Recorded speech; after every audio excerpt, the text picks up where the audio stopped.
Hey, this is Jonathan Fields, host of the Good Life Project podcast. Boost Mobile reminds me of what I love, when someone reimagines what's possible. Offering reliable nationwide coverage backed by a 30-day money-back guarantee. While other carriers spend millions on flashy Super Bowl ads, Boost Mobile puts those dollars towards what matters more, delivering reliable nationwide coverage at prices that make you wonder why we've been paying so much. For just $25 a month, you get unlimited service that will never go up in price, not next year, not ever. And they're so confident you'll love it, they back it with a 30-day money-back guarantee, no questions asked. Want to see if Boost Mobile is right for you?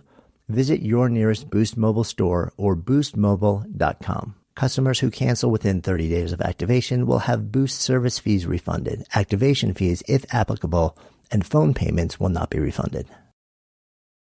Banking with Capital One helps you keep more money in your wallet with no fees or minimums on checking accounts and no overdraft fees.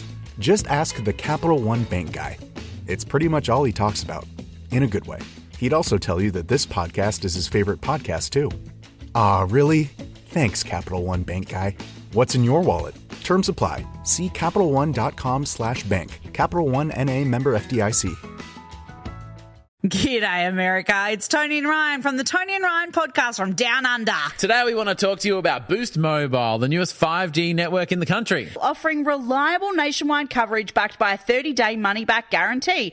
Love your service or get your money back, no questions asked. Boost Mobile's unlimited plan start at just $25 a month and will never increase in price. The Boost Mobile network, together with their roaming partners, covers 99% of the US population. 5G speeds not available in all areas. Visit the nearest Boost Mobile or boostmobile.com. After 30 gigabytes, speeds may slow. $25 per month with active Boost Unlimited plan. Cancel within 30 days for a refund of service fees. Activation and phone payments not refunded. Bombas makes the most comfortable socks, underwear, and T-shirts. Warning, Bombas are so absurdly comfortable you may throw out all your other clothes. Sorry, do we legally have to say that? No, this is just how I talk, and I really love my Bombas. They do feel that good. And they do good, too. One item purchased equals one item donated. To feel good and do good, go to Bombas.com and use code AUDIO for 20% off your first purchase. That's BOMBAS.com and use code AUDIO at checkout.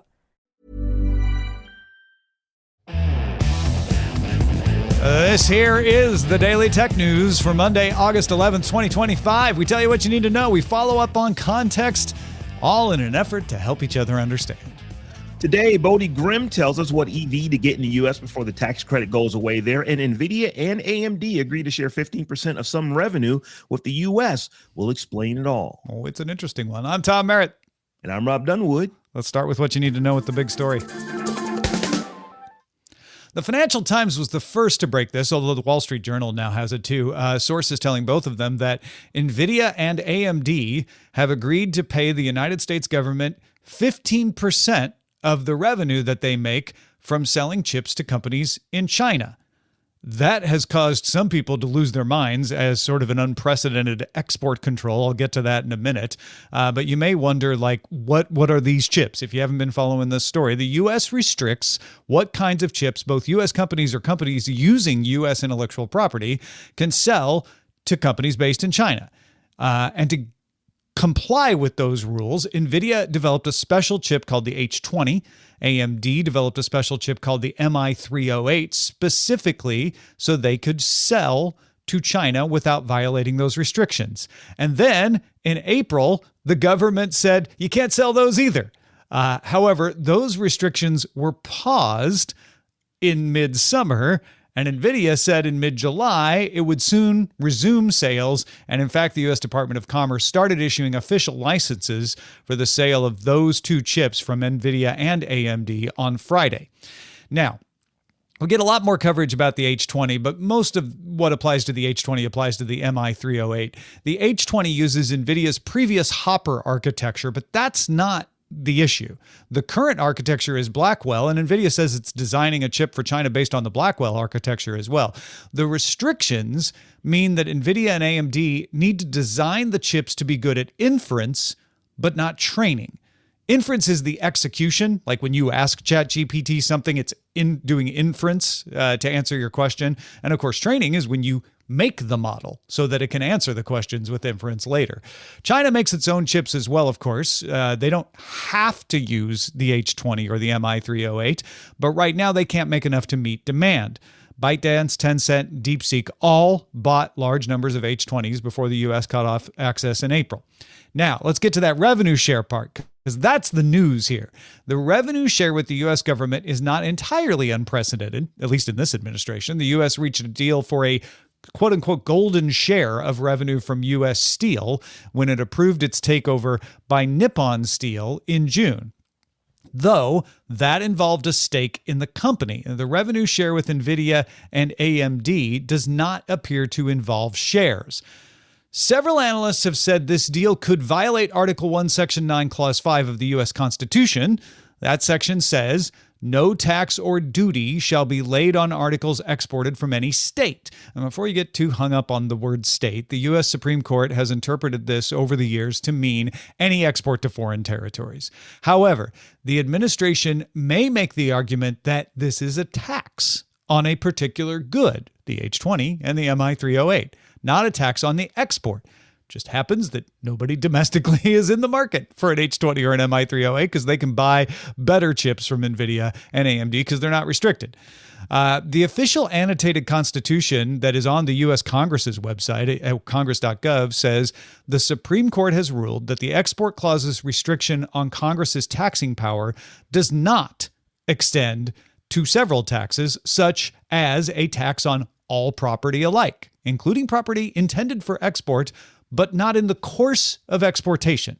So if I can turn that into regular speak, they're saying, look, if you're putting a tax on a certain kind of property and you're not taxing the act of exporting it, you're just taxing that property, even though that property gets exported, that's allowed. That might be what the administration is up to here.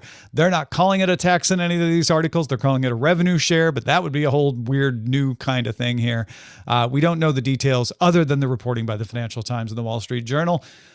Rob, what do you call this? Well, Tom, I'm not an expert in the Constitution or import and export rules and all that kind of stuff. All I can say is that when you break this down, it sounds like a VIG to me. I mean, it sounds like if you got a bookie, they just want a little bit of the action. That's kind of what's happening here. Now, it may all be legal. Our legal system is weird on rules of what the federal government can and cannot do. But yeah, it sounds like a VIG to me. Yeah. I mean, I looked at this and I'm like, so it's a tax specifically on these two products, which is a very narrow tax. But that's what it is, because they're not getting a revenue share in the company. They're not getting revenue, at least from this reporting so far. They're not getting revenue from anything else Nvidia and AMD sells. And granted, this will reduce Nvidia and AMD's revenue to China by 15%. But if they don't get this, they don't get anything. And that starts to sound a little like a VIG to me too, now that I'm saying it that way, Rob. I guess I don't want to say it, but I'm going to say it. It sounds like let's just say that Nvidia and AMD were bakeries. Well, we're taxing your beignets. Mm-hmm. Not taxing anything else. We're actually not even beignets. You have to make sugar-free beignets if you want to sell them to Ohio. You're in Illinois, and you can only sell them to Ohio if they're sugar-free. No one wants the sugar-free beignets, but we'll take 15% of the cut of that. I know I'm breaking the metaphor when I do that, but this is interesting, and I am curious to see if we get more details on what the actual situation is here, because that will clear up a lot of the rest of the questions about how this is supposed to work and whether it is in fact a violation of the Constitution. I guarantee somebody's going to sue over it. It won't be Nvidia or AMD, but somebody will. I was just going to say that there is no question in my mind that there will be a court case or two on trying to figure out whether this is indeed legal or not. Yeah, and like I said, it's unclear if it will be or if it won't be, but there will be a court case to help determine one of those things. Yeah. Until we get the details, we can't say for sure. I can see a way in which it would be entirely legal. And that's what I laid out earlier, is if they say we are taxing this class of chips And the class of chips is the same definition as the class of chips that they allow a license to be exported to China. Those two chips are the only ones that fall into class. But if you sold them to me here in the United States, they'd have to pay 15% of that revenue too. Then it seems like it doesn't violate that action. But somebody's going to argue like, well, if this class of chips is only consumed export, it's essentially an export, and so it's essentially an export tax, and then it'll be up to a judge to decide if they buy that argument or not. DTNS is made possible by you, the listener, thanks to Erwin Sturr, Ken Hayes, Philip Shane, and our new patrons, Ahmad, HDR, Sarah, Sean Key, and Jilula. Wow, we got a bunch of new patrons. Welcome, everybody. Good to have you. Picture this. You're in the garage, hands covered in grease, just finished up tuning your engine with a part you found on eBay, and you realize, you know what? I could also use new brakes. So where do you go next? Back to eBay. You can find anything there. It's unreal. Wipers, headlights, even cold air intakes. It's all there. And you've got eBay Guaranteed Fit. You order a part, and if it doesn't fit, send it back. Simple as that. Look, DIY fixes can be major. Doesn't matter if it's just maintenance or a major mod. You got it, especially when things are guaranteed to fit. So when you dive into your next car project, start with eBay. All the parts you need at prices you'll love. Guaranteed to fit every time. eBay. Things people love. From prying eyes to improving defenses to peace of mind. Take your company's cybersecurity to the next level.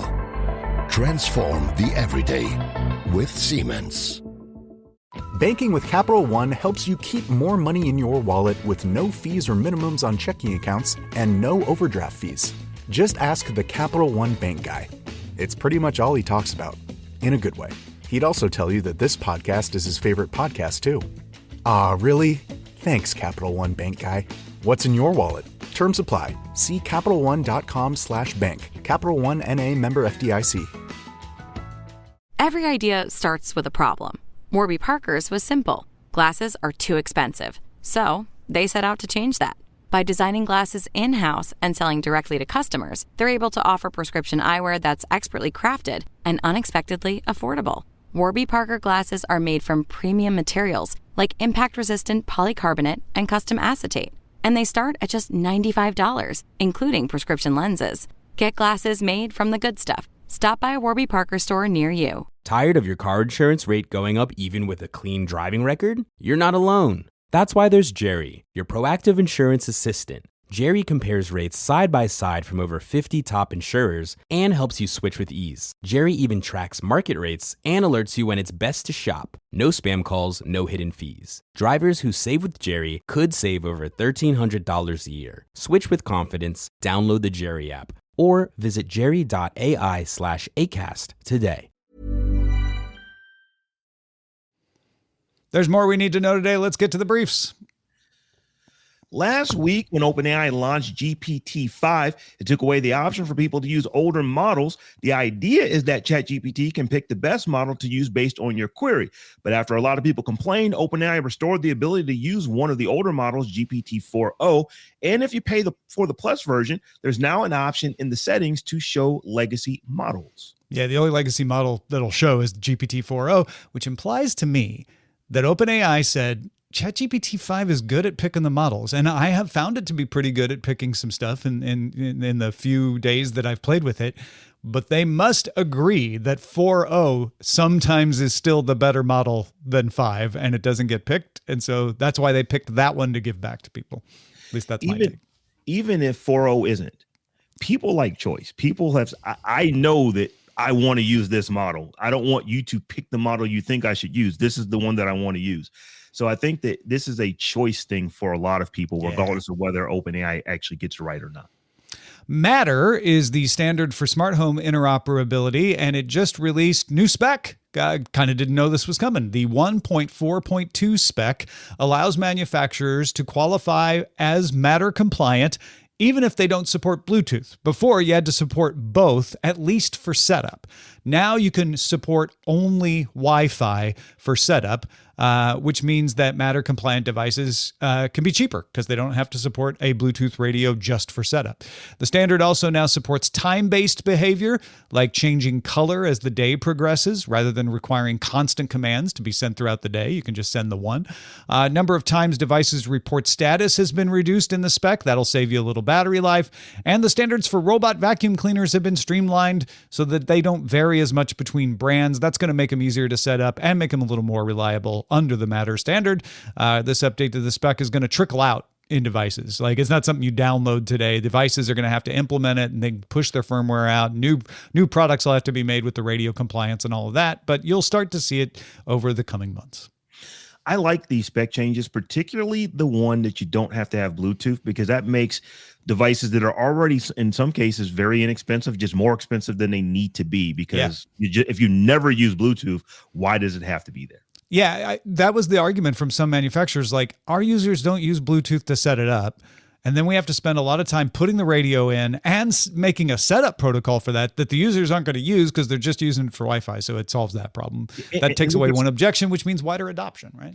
Yeah, and they've got to support it too. It's not like you just put the stuff in there and, well, just don't use this and you don't support it. It's got to be supported as well. It takes a handful of users using it for you to have to support it. Yeah, exactly. Exactly. We have a few notable product releases to tell you about. Debian Linux released its first stable release in more than 2 years. Version 13, codenamed Trixie, will have 5 years of support and adds 64-bit RISC-V support. The one getting the most attention is Cosmos Reason, which, as the name implies, is reasoning model for computer vision. And Fairphone is offering USB cables and chargers in the UK and EU made with recycled materials. Last week, the president of the United States called for Intel CEO Lip Bhutan to resign. And this week, the two are meeting at the White House. Among other things, the Malaysian-born U.S. citizen, Tan, will presumably explain why he is not implicated by the recent admission of a violation of export controls to China by Cadence Designs. Those took place while he was CEO, but Cadence says they didn't know anything about it, and the U.S. Department of Justice says they didn't know anything about it. It was rogue employees. I am sure that is among the many things that will come up in their conversation. Probably another thing that might come up, Rob, is like, so you need to make those Ohio factories happen faster, because I'm sure that's part of this. It is an interesting way to negotiate conversations that you want to have. I will say that is an interesting way, but we'll see what comes out of this.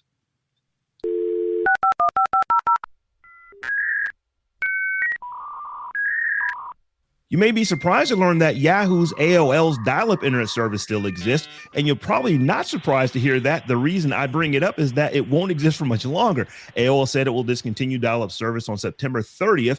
AOL says the number of remaining subscribers is in the low thousands. Goodbye, AOL dial-up sound.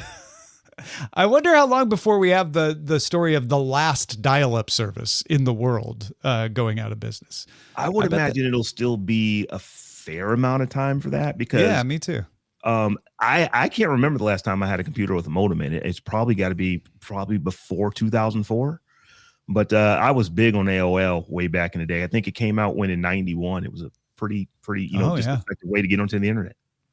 Well, for those few thousand that are still subscribing, you've got mail. You should probably check that. And now a couple of sources say stories about upcoming products. First, the venerable Mark Gurman says that his sources say Apple is testing an agentic version of Siri that can take actions across multiple apps based on your voice commands. It's something called the App Intent System. Gurman used the example of, say, asking Siri to search for a photo, edit it in this app, and then send it to someone using this app. Supposedly, Apple is testing it with Uber, AllTrails, Threads, Temu, Amazon, YouTube, Facebook, and WhatsApp, as well as with a few games. And as a non-Apple chaser, for those of you who don't like Apple rumors, Android Authority notes that Digital Chat Station said on Weibo that Honor is testing a smartphone with a 10,000 milliamp hour battery that isn't a big chunky one. Like there's ones with big batteries like that, but they're huge. This would be a normal sized smartphone with a 10,000 milliamp hour battery, which would be good for about 3 days without having to charge. I don't know why, Tom. 10,000 milliamps in my pocket just does not sound. It feels dangerous. That sounds like something I would want to do. That is a big battery. So I would imagine, like, if you are out in the field or something like that, this would be a great device for folks like that. Yeah, and there are field, like, rugged smartphones that do this, but they're big, right? So the idea of not having to add weight with it is intriguing. There are some rules in the EU and US about transport of large batteries that keep battery size, milliamp hour battery capacity from going up in those markets. So it'd be interesting to see if this just was outside of the US and EU, or if they figure out a way to affordably transport it and market it there. I don't know. It's tempting, though, to have 3 days on a charge. I'll tell you that. I will also say this: Mark Gurman is pretty on point on his rumors. I did notice, however, there was no date associated with any of this stuff. So yeah, when will it come out, I think, is the question that Apple users are asking. If they're testing it with partners, that implies it's not just in the like maybe stage, but certainly not something we're going to see in iOS 26. Amazon's Kuiper satellites are a competitor for space-based internet like OneWeb and Starlink. Amazon launched 24 Kuiper satellites on a SpaceX Falcon 9 rocket on Monday, bringing its total to 102. The U.S. FCC requires Amazon to have 1,600 satellites in orbit by the end of July next year, and all 3,236 for full operating up by July 2029. A couple of court cases of note, plus one to come. The UK High Court has dismissed Wikimedia's challenge to the UK Online Safety Act, though it said the organization could have grounds for legal action in the future. It just doesn't right now. Wikimedia brought the case because it's worried it will be categorized as a social network, which would force it to verify the identity of users, which goes against the entire ethos of how Wikipedia works. The court said to come back once it has been categorized, because if it isn't categorized as that, why have the trial? And then the other trial of note, Lawrence Klein has filed a lawsuit in California against Microsoft, seeking an injunction to force the company to continue to offer free security support for Windows 10 beyond the planned end date of October 14th. You can pay for Windows 10 support past that date. It costs you $30 to $60, or you can cash in Bing points for it and get it for free. But not all PCs can upgrade to Windows 11 under Microsoft's own rules. So Klein is saying you're leaving too many Windows 10 machines unsupported, and he wants Windows 10 to be supported until less than 10% of the Windows user base is using Windows 11.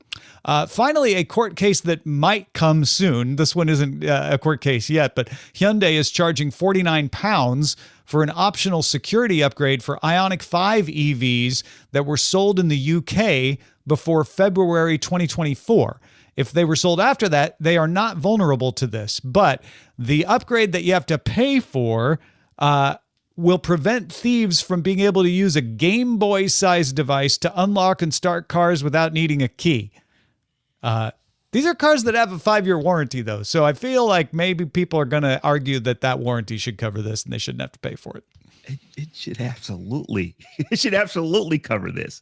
Yeah. But yeah, there's a lot here. There's a lot here. My question is on you have a device that's that small. It just seems to me like they would cover it. I don't even know why they're making news by not saying that would be covered. And they fixed it for cars sold after February 2024. So it just feels cheap. I kept looking for a mitigation. I was like, oh, maybe it's a thing where like, well, you don't have to use keyless entry, so you could just turn it off. But if you want to continue to use keyless entry, pay. I'm like, okay, I don't like that, but that could be defensible. But it doesn't seem like that's the case. It seems like your car's just possibly going to get stolen unless you pay these £49.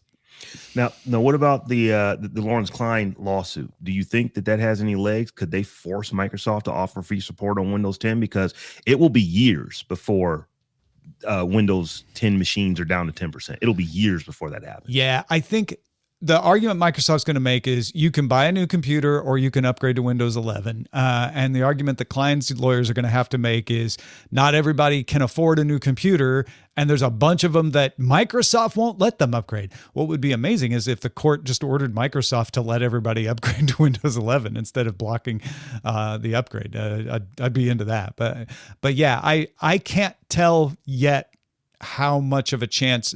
Court's not going to want to force a company into longer support, but that's a big user base, and they might find a compelling public interest. We'll see.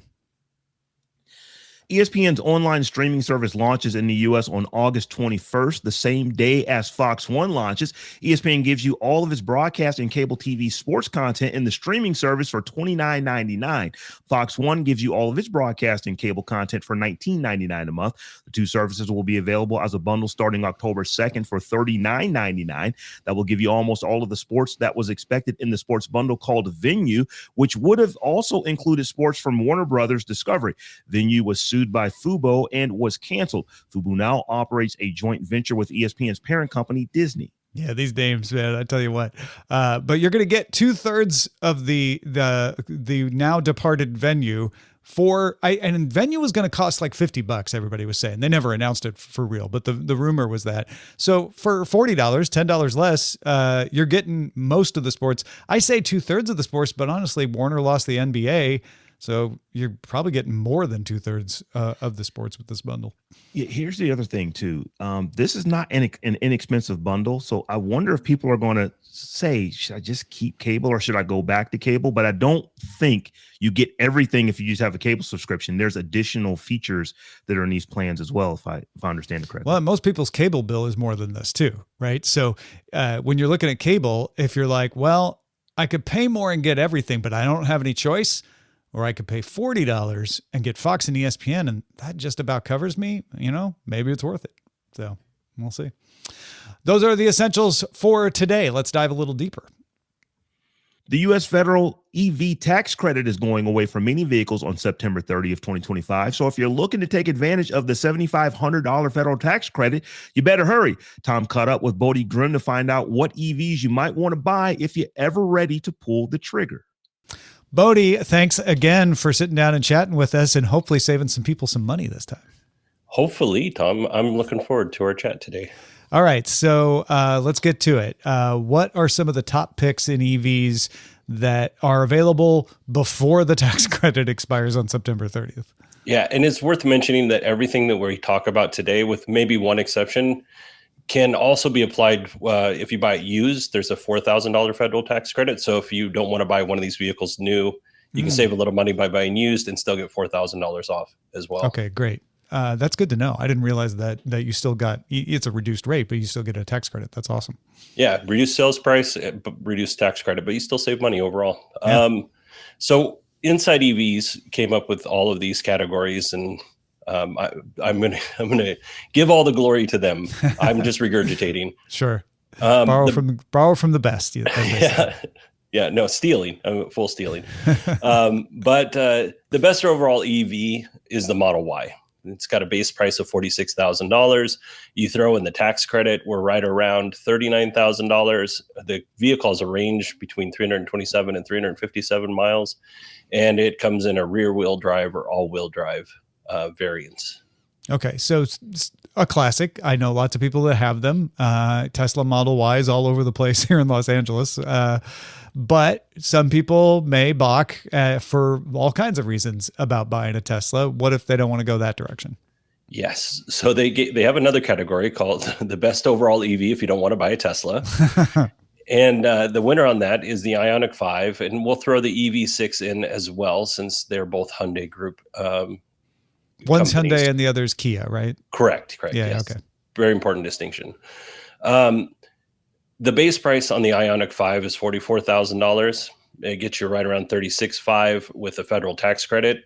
The range on this is a little bit lower than you would find at a Model Y. We're looking at 245 miles to 318 miles. And then it also comes in a rear-wheel drive and all-wheel drive variants. The EV6 is very close, $44,000 base, $36,500 with the federal tax credit. Okay. Range, 237 to 319. So basically the EV6 and the Ioniq 5 are almost equivalent in those respects.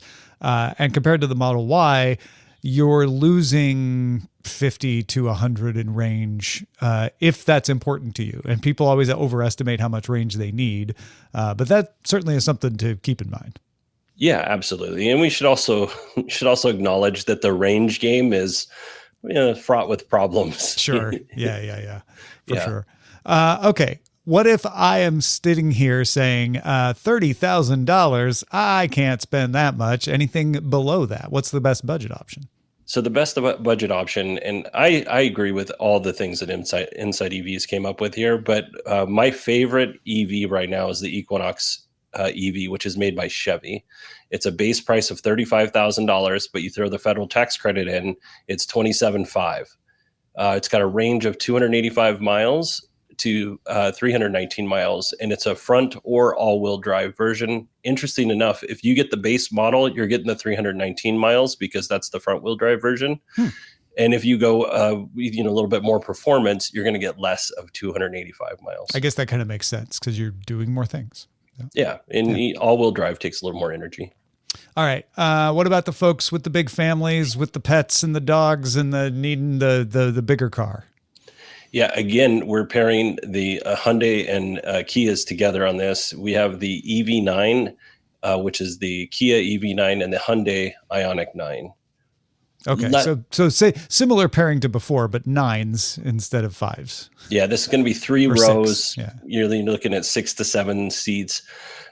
These two EVs have not been out as long. So the Ioniq 9 just came out, so it might be harder to find a used version of this. The Kia EV9 has been out for a little bit. But if you're looking at a base price, the EV9 is $56,000. So you're looking at $48,500 with a federal tax credit. Range 230 to 304. It is a big vehicle, but it also comes in rear and all-wheel drive. And then the Ioniq 9, it's a little bit higher base price, $60,000, $53,000 with the federal tax credit.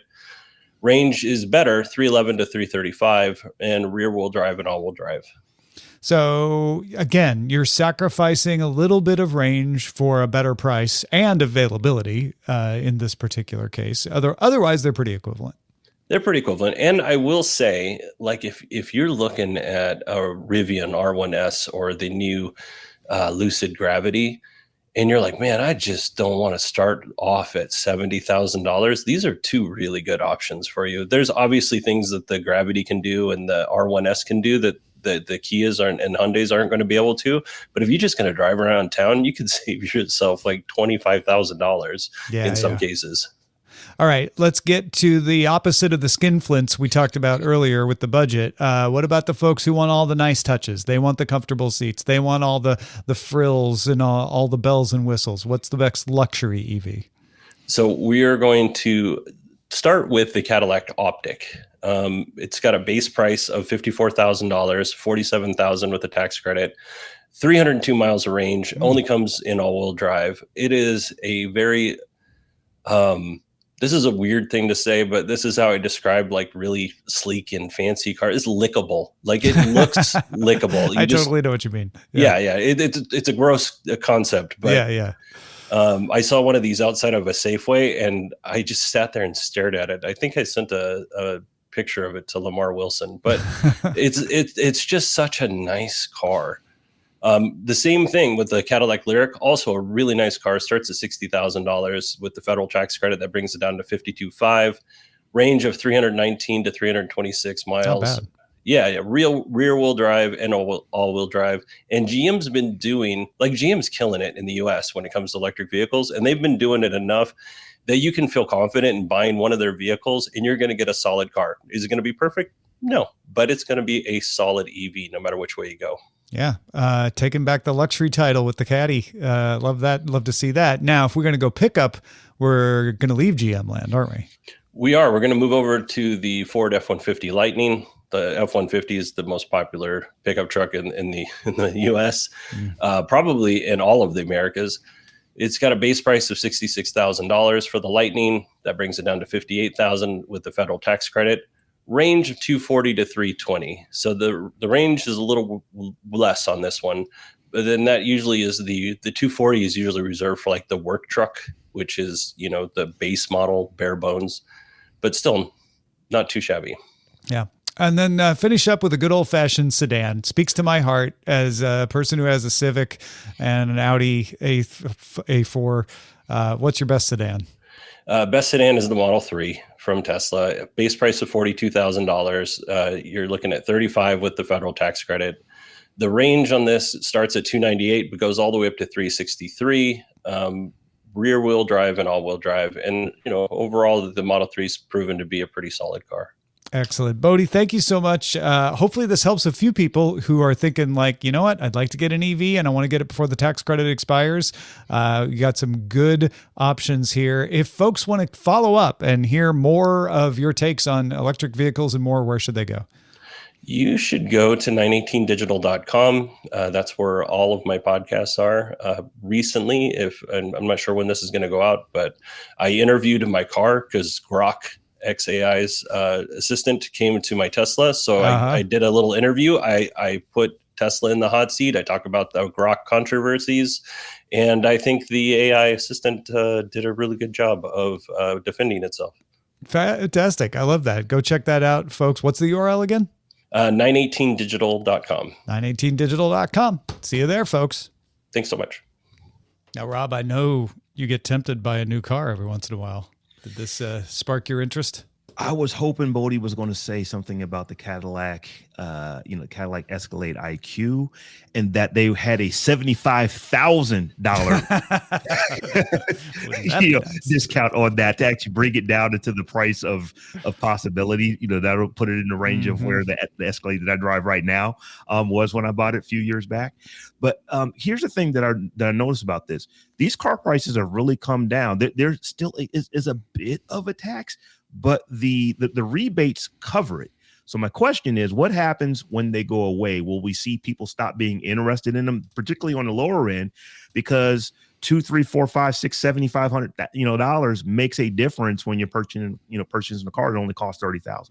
Yeah, my prediction is you're going to see a bunch of car makers advertising lower prices that get you the same price as if you had the EV tax credit. It's not too late. Come on down. We'll make you a great deal, et cetera, et cetera, et cetera. That's my guess.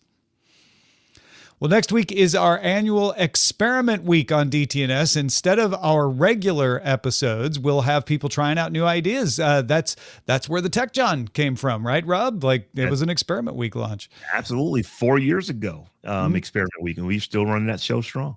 One of the experiments this time will be live reactions to the Google Pixel release, so you won't lose news on that. And don't worry, we'll be back with regular episodes the week after.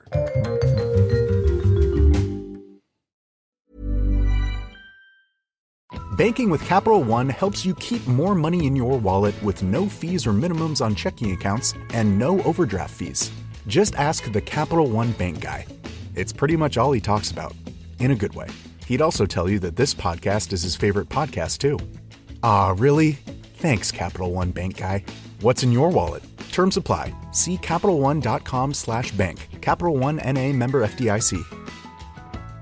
Did you know adults 60 plus lose more than $60 billion each year to financial exploitation? Greenlight's new Family Shield plan empowers you to monitor your accounts for suspicious activity, protect yourself with up to $1 million identity theft coverage, and reassure loved ones that you're safe with location sharing and place alerts. Get peace of mind today at greenlight.com/protect. That's greenlight.com/protect. We end every episode of DTNS with some shared wisdom. Today, Anand Jr. follows up on his experiments with ChatGPT. Yeah, he posted this on Patreon. On the listener feedback episode back in December, he says, I mentioned I was going to use ChatGPT as a low-rent research assistant. I've been using Jeeps more, and I have had to be rather mindful. In one more recent example, I was looking for an answer to a D&D rules question. Part of the answer contradicted some rules I knew, so I queried more, got answers citing books and page numbers.